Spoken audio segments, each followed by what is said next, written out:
Hello and welcome সবাইকে। আশা করি সবাই দেখতে এবং শুনতে পাচ্ছ।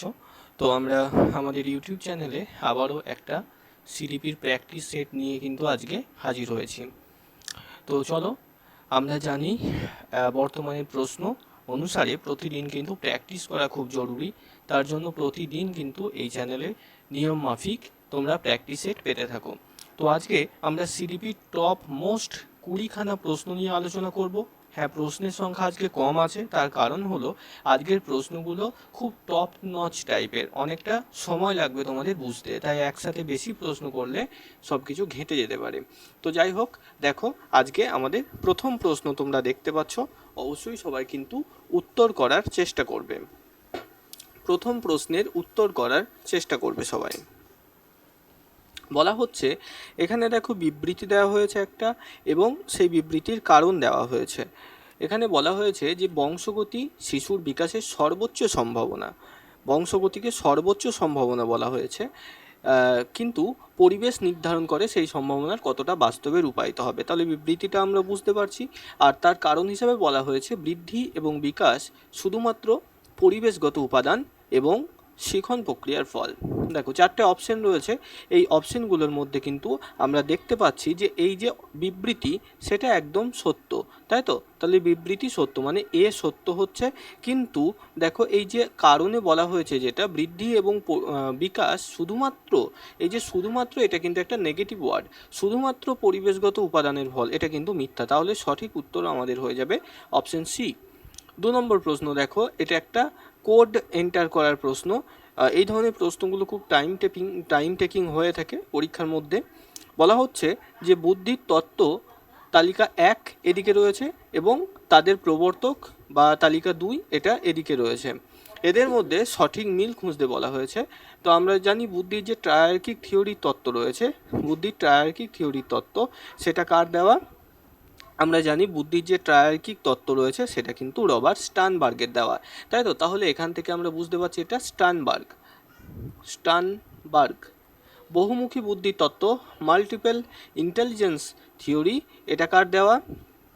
বহুমুখী বুদ্ধির তত্ত্ব এটা কিন্তু দেওয়া এইচ গার্ডনার। দ্বি উপাদান তত্ত্ব আমরা জানি এটা হচ্ছে স্পিয়ারম্যান। আর বুদ্ধির গঠনগত ত্রিমাত্রিক মডেল এসওয়াই মডেল এটা হচ্ছে গিলফোর্ড, এটা হচ্ছে গিলফোর্ড। তাহলে এই অনুযায়ী যদি আমরা মেলাই, এখানে আমরা সঠিক উত্তর কোনটা পাবো? 2 নম্বরে আমাদের অপশন এ হয়ে যাবে কিন্তু সঠিক উত্তর। তারপরে দেখো 3 নম্বর প্রশ্ন। বলা হচ্ছে রবি পঞ্চম শ্রেণীর একজন ছাত্র, সাধারণ গাণিতিক হিসাব, টাকার মূল্য বুঝতে এবং ঘড়ির সময় দেখতে সমস্যায় পড়ে, কিন্তু তার পঠন ও কথন দক্ষতা চমৎকার। রবি সম্ভবত কোন শিখন অক্ষমতা লক্ষণ তার মধ্যে দেখা যাচ্ছে? তাহলে বলা হচ্ছে যে রবি ক্লাস 5-এর একটা বাচ্চা, সে ক্লাস 5-এ পড়ে, একজন ছাত্র, সে সাধারণ গাণিতিক হিসাব, টাকার মূল্যগুলো খুব ভালোভাবে বুঝতে পারে না এবং ঘড়ি দেখার সময় সে সমস্যায় পড়ে, কিন্তু তার বাচন ভঙ্গি সঠিক। তাহলে দেখো এখানে যখন গাণিতিক হিসাব বুঝতে সমস্যায় পড়ছে, এটা একটা শিখন অক্ষমতা। গণিত শিখতে যে অক্ষমতা সেটার নাম কি? আমরা জানি অপশন সি হয়ে যাবে সঠিক উত্তর, ডিসক্যালকুলিয়া। 4 নম্বর প্রশ্ন দেখো, বলা হচ্ছে নির্মাণবাদ এর 5E মডেল, আমরা জানি 5E, এখানে 5খানা ই দিয়ে শুরু হয় এমন শব্দ নিবন্ধ দিয়ে 5E তৈরি, তাই তো? এঙ্গেজ, এক্সপ্লোর, এক্সপ্লেন, এলাবোরেট এবং ইভ্যালুয়েট, এইটা হচ্ছে 5E। এই যে দেখো engage, explore, explain, elaborate, evaluate, এটাকে বোঝায় কি না? এখানে দেওয়া হয়েছে দুটো বিবৃতি। এক্সপ্লেন বলতে কি বোঝানো হচ্ছে? এক্সপ্লেন বা ব্যাখ্যা করা হলো সেই পর্যায় যেখানে শিক্ষার্থীরা কোনো কাজ বা অন্বেষণ করার আগেই শিক্ষক প্রথমে বিষয়টি উপস্থাপন করেন, এটা হচ্ছে এক্সপ্লেনের বৈশিষ্ট্য বলা হয়েছে। এলাবোরেটে বলা হয়েছে এই পর্যায়টি শিক্ষার্থীদের তাদের নতুন অর্জিত জ্ঞানকে নতুন পরিস্থিতিতে প্রয়োগ করতে সাহায্য করে। এদের মধ্যে কোন বিবৃতিটি সঠিক? তাহলে তোমরা যদি এখানে 1 নম্বর বিবৃতি রয়েছে এঙ্গেজ, এক্সপ্লোর, এক্সপ্লেন, এলাবোরেট, ইভ্যালুয়েটকে বোঝায় এটা কনস্ট্রাকটিভিজম বলতে। তাহলে এটার মধ্যে সঠিক কোনটা? এই যে 1, 2, 3 এর মধ্যে সঠিক বিবৃতি কোনটা? সঠিক উত্তর হয়ে যাবে অপশন সি, 1 এবং 3 সঠিক। এই যে বি, এটা কিন্তু 2 এটা কিন্তু ভুল। ঠিক আছে। তারপর 5 নম্বর প্রশ্ন বলা হচ্ছে বিবৃতিতে লেভ ভাইগর্স্কির মতে জ্ঞানমূলক বিকাশে ভাষা অত্যন্ত গুরুত্বপূর্ণ একটা ভূমিকা পালন করে। তাহলে ভাইগর্স্কি ভাষাকে গুরুত্ব দিয়েছে আমরা জানি, এবং কারণ হিসাবে বলা হয়েছে জাঁ পিয়াজে বিশ্বাস করতেন যে জ্ঞানমূলক বিকাশ বা চিন্তন ভাষার বিকাশের পূর্বেই ঘটে। এখানে সঠিক উত্তর কি হয়ে যাবে? দেখো সঠিক উত্তর হবে অপশন বি। এ এবং আর উভয়ই সত্য, কিন্তু আর এর সঠিক ব্যাখ্যা নয়। এটা কেন হলো? কারণ দেখো এই যে বিবৃতি তার সাথে কারণ এই দুটোর মধ্যে কোনো সম্পর্ক নেই, একটার জন্য অন্যটা হচ্ছে এরকম কোনো ব্যাপার কিন্তু নেই, সেই কারণে। 6 নম্বর প্রশ্ন দেখো, 6 নম্বর প্রশ্নে বলা হচ্ছে এরিকসনের মনোসামাজিক তত্ত্ব সাইকোসোশ্যাল থিওরি অনুযায়ী একজন বয়ঃসন্ধিকালের কিশোর 12 থেকে 18 বছর যে নিজের আত্মপরিচয় এবং সমাজে তার ভবিষ্যৎ ভূমিকা সম্পর্কে স্পষ্ট ধারণা তৈরি করতে ব্যর্থ হয়, সে কোন সংকটের সম্মুখীন হয়? তো এরিকসন তার যে থিওরি দিয়েছেন সেখানে বলা হচ্ছে 12 থেকে 18 বছর, তার মানে কৈশোরকাল শুরু হয়েছে বা কৈশোরকালের মধ্যে রয়েছে, তাই তো? তাহলে কৈশোরকালে আমরা জানি কোন ধরনের তোমার এরিকসনের কোন লেভেলের মধ্যে থাকে, কোন স্তরের মধ্যে থাকে তার থিওরির, আমরা এটা কিন্তু এরিকসনের তত্ত্বে খুব সুন্দরভাবে দেওয়া রয়েছে। এটা হচ্ছে আইডেন্টিটি ক্রাইসিস বলা হয়, আত্মপরিচয় বনাম আত্মপরিচয় বিভ্রান্তি স্তর।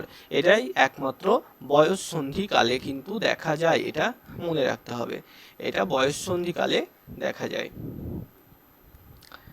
আচ্ছা, পরবর্তী প্রশ্ন 7 নম্বর প্রশ্ন।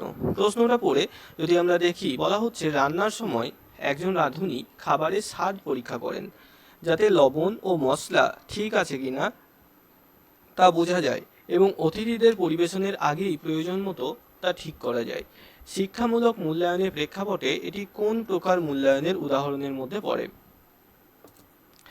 দেখো এখানে এই যে রান্নার সময় একজন রাঁধুনি সে খাবারের স্বাদ পরীক্ষা করছে, মশলা ঠিক আছে কিনা দেখছে, তাহলে এটা মূল যে উপস্থাপনা, অর্থাৎ যাদের জন্য রান্না করছে সেই সমস্ত অতিথিদের খেতে দেওয়ার আগে তিনি একবার টেস্ট করে দেখছেন, তাই না? তাহলে মূল মূল যে উপস্থাপনা তার আগে করা হচ্ছে, তার আগে একবার চেক করা হচ্ছে বলতে পারো। তাহলে এটা কোন ধরনের মূল্যায়ন? শিখনের মূল্যায়ন, অ্যাসেসমেন্ট অফ লার্নিং, শিখনের জন্য মূল্যায়ন, অ্যাসেসমেন্ট ফর লার্নিং, শিখন হিসেবে মূল্যায়ন, অ্যাসেসমেন্ট অ্যাজ লার্নিং, নাকি সমষ্টিমূলক মূল্যায়ন, সামেটিভ বা সামেটিভ অ্যাসেসমেন্ট? এদের মধ্যে কোন ধরনের মূল্যায়ন পড়ছে? মূল্যায়ন চ্যাপ্টার থেকে কিন্তু প্রচুর প্রশ্ন আসে, ঠিক আছে? এখানে কিন্তু সঠিক উত্তর হয়ে যাবে কি? Assessment for learning. Assessment for learning কাকে বলে? না, যে মূল্যায়ন কোনো কাজ চলতে চলতে করা হয়, চলতে চলতে করা হয়, কোনো কাজ চলতে চলতে করা হয়। তাহলে দেখো এই যে রান্নার কাজের ব্যাপারটা, এটা কি রান্না এখনো শেষ হয়ে গেছে? শেষ তো হয়নি, রান্না করতে করতে তিনি একবার চেক করছেন যে মশলা নুন ঝাল ইত্যাদি ঠিক আছে কিনা, তার মানে কাজটি চলতে চলতে তিনি একবার পরীক্ষা করে দেখছেন। তাহলে এটা কিন্তু অ্যাসেসমেন্ট ফর লার্নিং এর মধ্যে পড়ে। এই যে অ্যাসেসমেন্ট ফর লার্নিং, সেটারই অন্য একটা রূপ হচ্ছে ফর্মেটিভ অ্যাসেসমেন্ট। এটা মনে রাখবে, ফর্মেটিভ অ্যাসেসমেন্ট। 8 নম্বর প্রশ্ন, শিক্ষণ পদ্ধতির ক্ষেত্রে তালিকা 1 এবং তালিকা 2 এই দুটোর মিল খুঁজতে বলা হয়েছে এখানে। যে আরোহী পদ্ধতি, অবরোহী পদ্ধতি, আবিষ্কার পদ্ধতি, প্রকল্প পদ্ধতি। তালিকা 1-এ দেওয়া আছে পদ্ধতিগুলোর নাম, এবং এই যে তালিকা 2 এর মধ্যে দেওয়া আছে সেই পদ্ধতির বৈশিষ্ট্য। তো এটাকে একটু ভালো করে পড়লে আমরা বুঝতে পারবো। আরোহী পদ্ধতি সেটা কি? না, ব্যাকরণ শেখানো হয় সেখানে, এবং সেখানে উদাহরণ থেকে সূত্রের দিকে যাওয়া যায়, তাই তো? নির্দিষ্ট উদাহরণ থেকে সাধারণ সূত্রের দিকে। তাহলে এই যে এ এর সাথে হচ্ছে কোনটা? এই যে 3 নম্বরটা। তাহলে এ এর সাথে 3 নম্বর আছে, অপশন এ তে আছে আর অপশন সি তে আছে। তাহলে এই ডি আর বি কিন্তু ক্যান্সেল হয়ে গেল, এই দুটোর মধ্যে যে কোনো একটা হবে। আচ্ছা, শেষ থেকে আরও কোনো একটা দেখে নাও যেটা তোমাদের সহজ মনে হবে। দেখো এখানে বলা হয়েছে সাধারণ সূত্র থেকে নির্দিষ্ট, অর্থাৎ সূত্র থেকে উদাহরণ। এটা কার বৈশিষ্ট্য? আমরা জানি অবরোহী পদ্ধতির এটা কিন্তু বৈশিষ্ট্য, সূত্র থেকে উদাহরণ। তাহলে বি এর সাথে 1 নম্বর আসছে, বি এর সাথে 1 অপশন এ তে আছে, সিতেও আছে। সি এর সাথে দেখো কি হচ্ছে? আবিষ্কার পদ্ধতি। সি এর সাথে কি আসছে? এখানে বলা হচ্ছে আবিষ্কারের মাধ্যমে শিখন শিক্ষার্থী এখানে স্বাধীন গবেষক। তাহলে আবিষ্কার পদ্ধতিতে কি হচ্ছে? আবিষ্কার পদ্ধতির সাথে 2 নম্বর হয়ে যাচ্ছে। তাহলে সি এর সাথে হচ্ছে 2, এই যে দেখো অপশন এতে আছে, তাহলে সঠিক উত্তর হয়ে যাবে আমাদের অপশন এ। এই ধরনের প্রশ্নগুলো অল্প সময়ে করার জন্য কিন্তু আমাদের এই ধরনের মেথডকে ইউজ করতে হয়, ঠিক আছে, আর না হলে প্রচুর টাইম লেগে যাবে। 9 নম্বর প্রশ্ন দেখো, বলা হয়েছে একজন শিক্ষক তার শিক্ষার্থীদের জিজ্ঞেস করলেন, আমাদের শহরের সব গাছ কেটে ফেলা হলে শহরের বাস্তুতন্ত্রের কি কি পরিবর্তন হবে। ব্লুমের যে ট্যাক্সোনমি, তো সেই ব্লুম ট্যাক্সোনমি অনুযায়ী শিক্ষক মূলত জ্ঞানমূলক ক্ষেত্রের কোন স্তরটি যাচাই করতে চাইছেন। দেখো এখানে কিন্তু শিক্ষক কেবলমাত্র যে শিক্ষার্থীদেরকে বলছে যে কেবল মুখস্থ করে কোনো একটা প্রশ্নের উত্তর দেওয়ার মতো নয়, শিক্ষার্থীরা নিজেরা ভেবে বলবে, তাই না? অর্থাৎ তাদের মস্তিষ্ককে কি করা হচ্ছে, অ্যাক্সিলারেট করা হচ্ছে, ভাবানো হচ্ছে যে কি কি হতে পারে, তোমরা ভেবে বলো। এটা তো স্মরণ করা হতেই পারে না। স্মরণ করা কোনটা, যে ধরো বলা হলো আচ্ছা গাছকে ইংরেজিতে কি বলে, এই প্রশ্নের উত্তর সবাই, এটা জ্ঞানমূলক প্রশ্ন, এই প্রশ্নের উত্তর সবাই ভেবে বলবে, এটা হচ্ছে স্মরণ করা। কিন্তু প্রশ্নটার দিকে ভালো করে তাকালে আমরা দেখতে পাবো যে এখানে কিন্তু শিক্ষক মহাশয় সংশ্লেষণ বা ক্রিয়েটিং এর কথা বলা হয়েছে, নিজের মতো করে চিন্তা সৃষ্টি করা এবং উত্তর দেওয়া। 9 নম্বরের অপশন ডি হয়ে যাবে সঠিক উত্তর। 10 নম্বর দেখো, বিবৃতিতে আর কারণতে বলা হয়েছে যে শ্রেণীকক্ষে জেন্ডার এবং সেক্স কে সম্পূর্ণ সমার্থক ধারণা হিসেবে বিবেচনা করা অন্তর্ভুক্তিমূলক শিক্ষাকে উৎসাহিত করে। এই যে দেখো 10 নম্বর প্রশ্নে এই জায়গাটাই কিন্তু সব থেকে বড় ভুল আমরা দেখতে পাচ্ছি, কারণ আমরা জানি যে জেন্ডার এটা হচ্ছে কি, আর এটাই বাকি, এটা হচ্ছে বায়োলজিক্যাল, তাই তো, বায়োলজিক্যাল। কিন্তু জেন্ডারের দিকে যদি দেখি, এটা কিন্তু বায়োলজিক্যাল নয়, এটা সমাজ থেকে তৈরি হয়, যে কোন কাজটা ছেলেদের কোন কাজটা মেয়েদের, এটা কিন্তু অপশন বিবৃতি এতে কিন্তু এই জিনিসটা ভুল বলা হয়েছে। জেন্ডার এবং সেক্স এই দুটোকে সম্পূর্ণ সমার্থক হিসাবে ধরা হয়েছে, মানে দুটো একই জিনিস তাই বলা হয়েছে।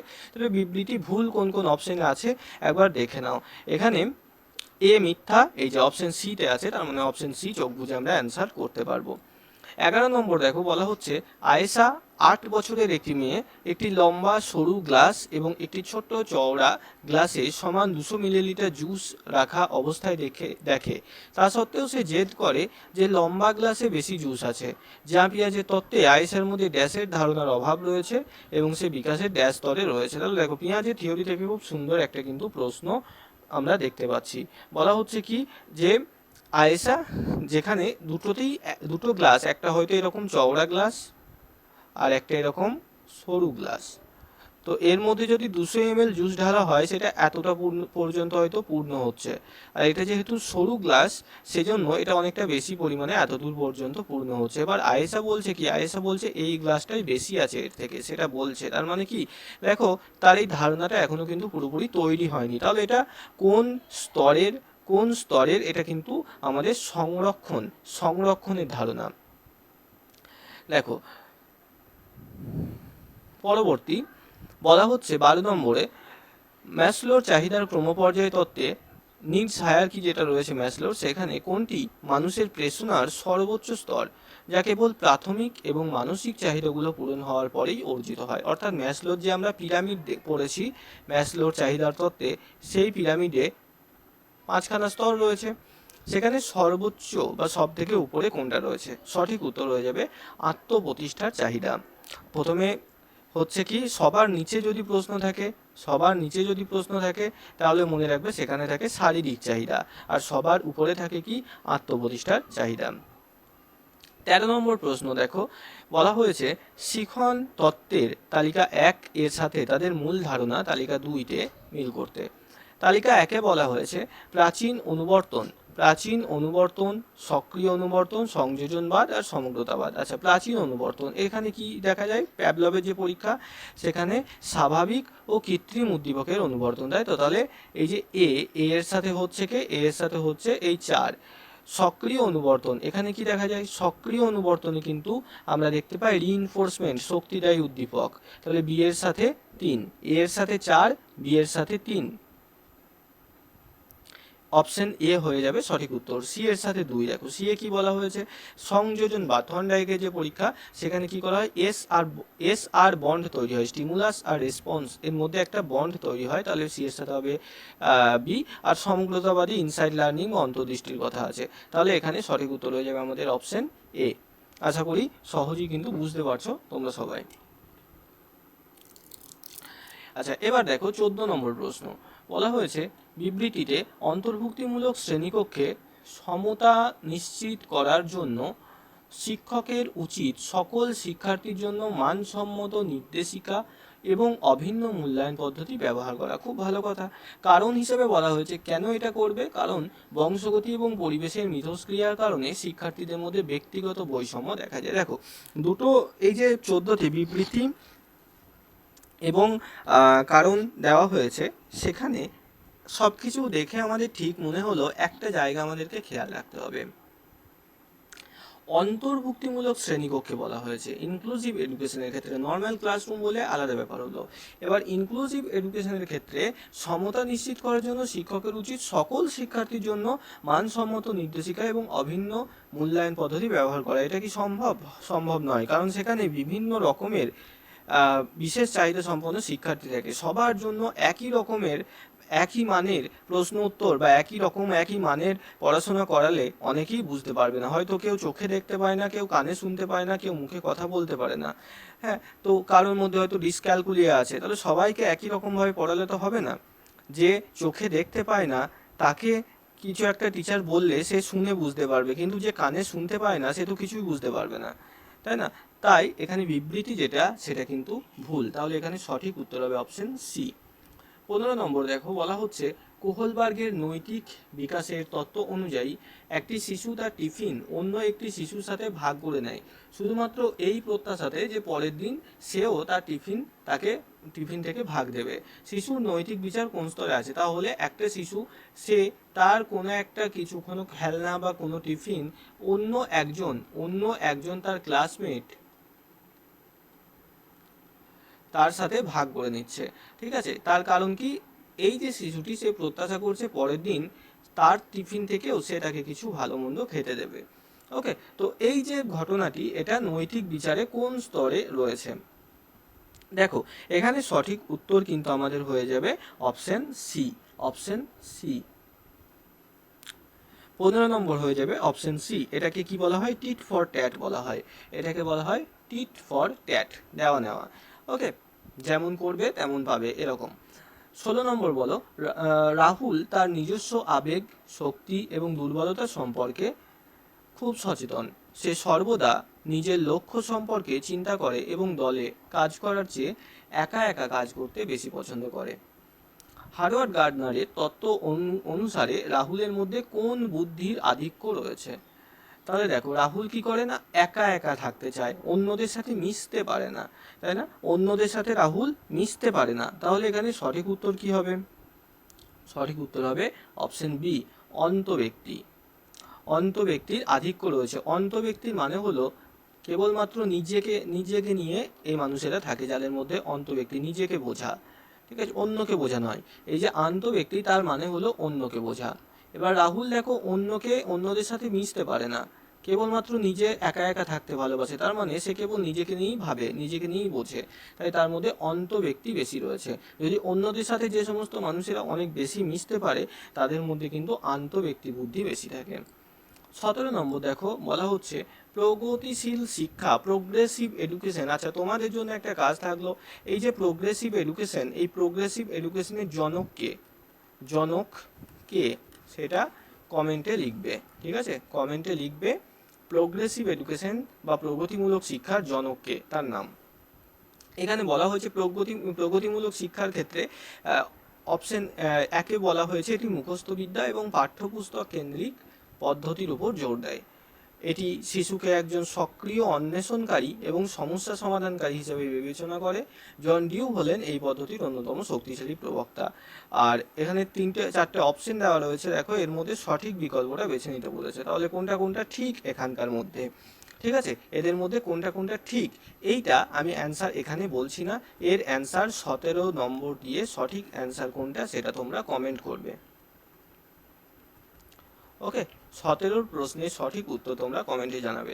18 নম্বর প্রশ্ন দেখো, বলা হচ্ছে ভাইগটস্কি তত্ত্বে জেডপিডি, জেডপিডির পুরো নাম আমরা জানি জোন অফ প্রক্সিমাল ডেভেলপমেন্ট, বা বাংলাতে বলা হয় সন্নিহিত বিকাশের অঞ্চল, এবং স্ক্যাফোল্ডিং এর মধ্যে মূল পার্থক্য কি? স্ক্যাফোল্ডিং মানে হচ্ছে কি না নিয়মিতভাবে তাৎক্ষণিক কিছুদিনের জন্য সাহায্য করা, সেটাকে স্ক্যাফোল্ডিং বলা হয়। আর জেডপিডি হলো জোন অফ প্রক্সিমাল ডেভেলপমেন্ট, যে কাজটা শিশু একা করতে পারে না কিন্তু কারো সাহায্য নিয়ে করতে পারে, সেটাকে জেডপিডি বলা হয়। তাহলে এখানে সঠিক উত্তর কিন্তু আমাদের হয়ে যাবে অপশন বি। দেখো, জেডপিডি হলো শিশু একা যা পারে এবং অন্যের সাহায্যে যা পারে তার মধ্যবর্তী ব্যবধান হচ্ছে জেডপিডি। ঠিক আছে, আর স্ক্যাফোল্ডিং, আমি জেডপিডিটা একটু আমার বলতে গিয়ে উল্টোপাল্টা হয়ে গেল, আমি যেটা বললাম সেটা হচ্ছে জেডবিডি, তাই না? এই জায়গাটা একটু ভালো করে বুঝে নাও। ZAD মানে কি? Level of zone of actual development, মানে যে কাজ শিশু নিজে একা পারে। ঠিক আছে, শিশু নিজে একা পারে। ZBD মানে নিজে পারে না, কারো সাহায্য নিয়েও পারে না। আর ZPD হলো তার মাঝের অংশ, যে কাজ শিশু কারো সাহায্য নিয়ে পারে, একা পারে না।